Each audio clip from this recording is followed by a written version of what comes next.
Hey everyone, Allyson Berger here, and I'm back. Day 2, NAB 2017, coming to you live from Las Vegas, Nevada. I survived the first day. It was kind of overwhelming, but I'm happy to be back.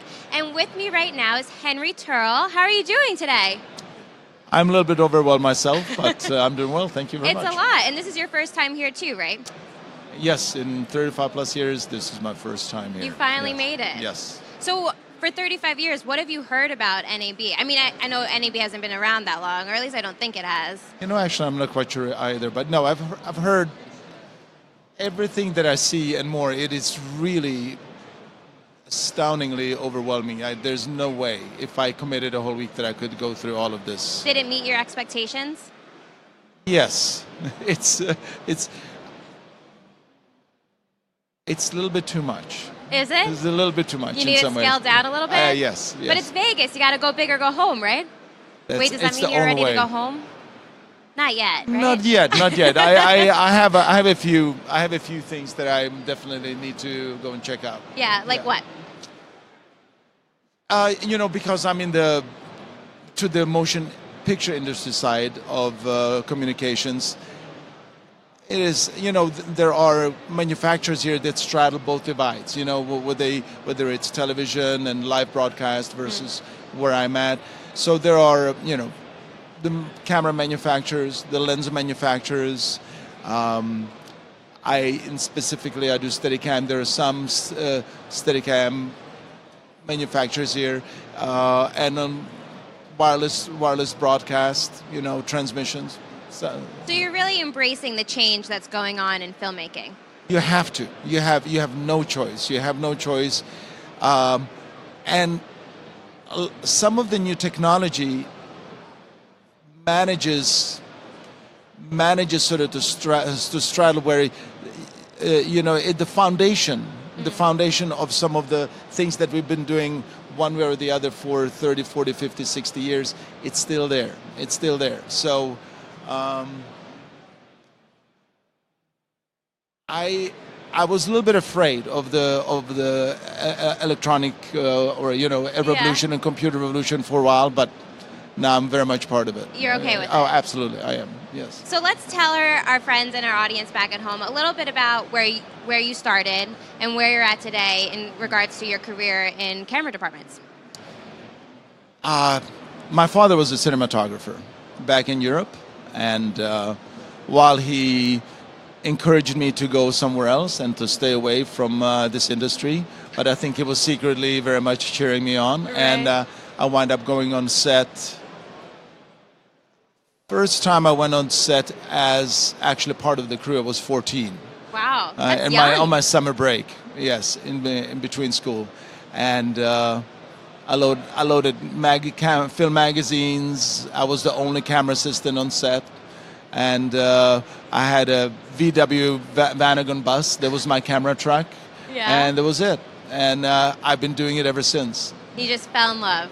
Yes. You knew it was the right thing. It's, I feel that I need to make a living like the next person. I didn't grow up with any big means. But I do feel that if I was selling insurance, if I was repairing cars, what have you, on my own spare time, for my own money, I'd be getting up on Saturday or Sunday and I'd be making images, for my own pleasure or out of my own interest.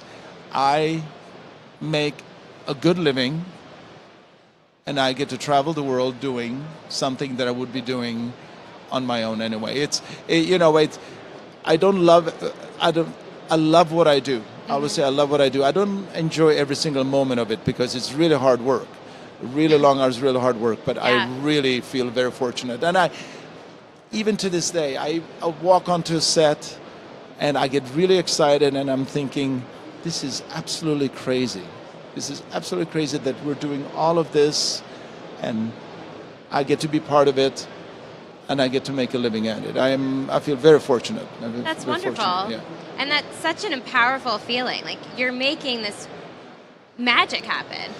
It's an enormously collaborative process. And the collaboration is different on each set because every director or every cinematographer have a slightly different style. and so you adjust to it. But it's a collaborative process, and you feel quite a sense of accomplishment and pride when you see the finalized product, even though you know you were just a small part.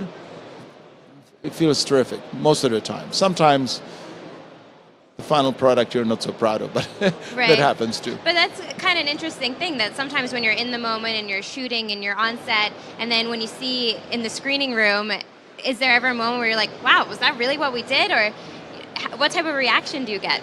That has happened a number of times. There have been times where I've been part of a project, and I, quite frankly, when you're there, when you're on a project, I liken it to a 100-meter dash. It's difficult to pace yourself. You immerse yourself with it. You eat, sleep, and work, and you're just really fully committed. But there have been times yet where I'm sort of quietly thinking, I don't know how this is going to turn out. And then you see it, and you are really surprised. You're really surprised positively.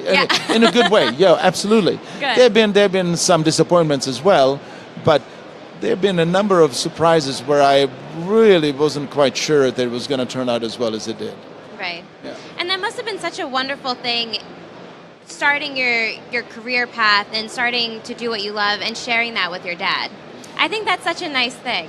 It's a great thing. It's a great thing, but there, it comes with its own Of foibles. course. It sure does. Yeah. I mean, there's always the tug and pull when working with family. Well, it's also sometimes it's a little bit difficult to get credit from your fellow crew members because, it's this nepotism stigma. Right. Oh, you're such and such son. Right. Oh, okay. There was a time where I started just introducing myself as Henry on set. I wouldn't just include the last name, and people would eventually maybe figure out halfway through the project that I was maybe related to somebody. But by then they had already accepted me as that I was a valid, viable. Proved yourself to be your own self. Yeah. So, but there was a time where I sort of had to do that tactical decision of not necessarily disclose everything right away. So you're working on a project that's coming out this year, a new film, or you've been working on a new film. Yes. Can you tell me a little about that?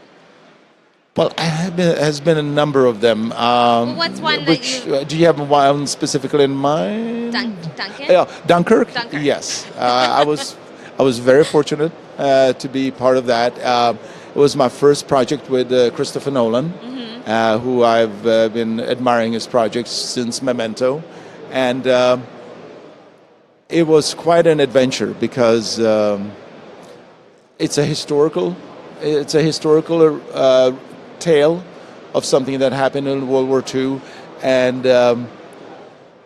it's shot mainly on the beach and in the surf of the North Atlantic, and it's not a nice or necessarily a very friendly ocean, and it was rain and salt and crashing waves and wet cameras and quite a few obstacles. It was very, very challenging, and I loved every single moment of it.